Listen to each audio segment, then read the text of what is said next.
completely relevant to your life right at this minute.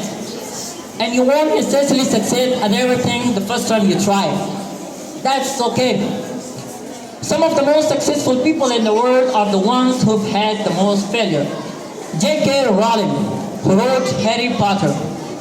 Her first Harry Potter book was rejected 12 times before it was finally published. Michael Jordan was cut from his high school basketball team. He lost hundreds of games and missed thousands of shots during his career, but he once said, "I have failed over and over and over again in my life, and that's why I succeed."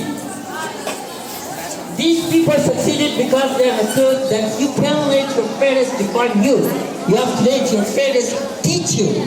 You have to let them show you what to do differently the next time.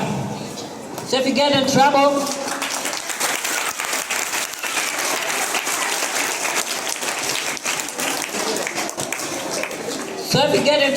that doesn't mean that you're a troublemaker. It means that you need to try harder to act right. If you get bad grades, that doesn't mean that you're stupid. It just means that you need to spend more time studying. No one's born being good at all things. You become good at things through hard work. You're not a worst athlete the first time you play no sport. You don't hit every note the first time you sing a song. You've got to practice. The same principle applies to your schoolwork. You might have to do a math problem a few times before you get it right.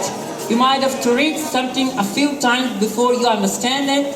You definitely have to do a few drafts of paper before it's good enough to hand it. Don't be afraid to ask questions.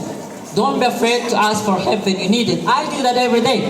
Asking for help isn't a sign of weakness. It's a sign of strength because it shows you have the courage to admit when you don't know something, and that then allows you to learn something new.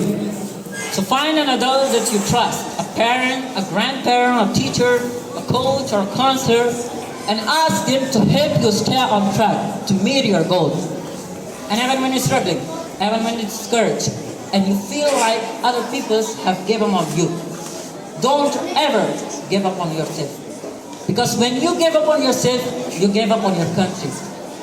The story of our country isn't about people who quit when things got tough. It's about people who kept going, who try harder, who love their country too much, and do anything less than their best. Thank you.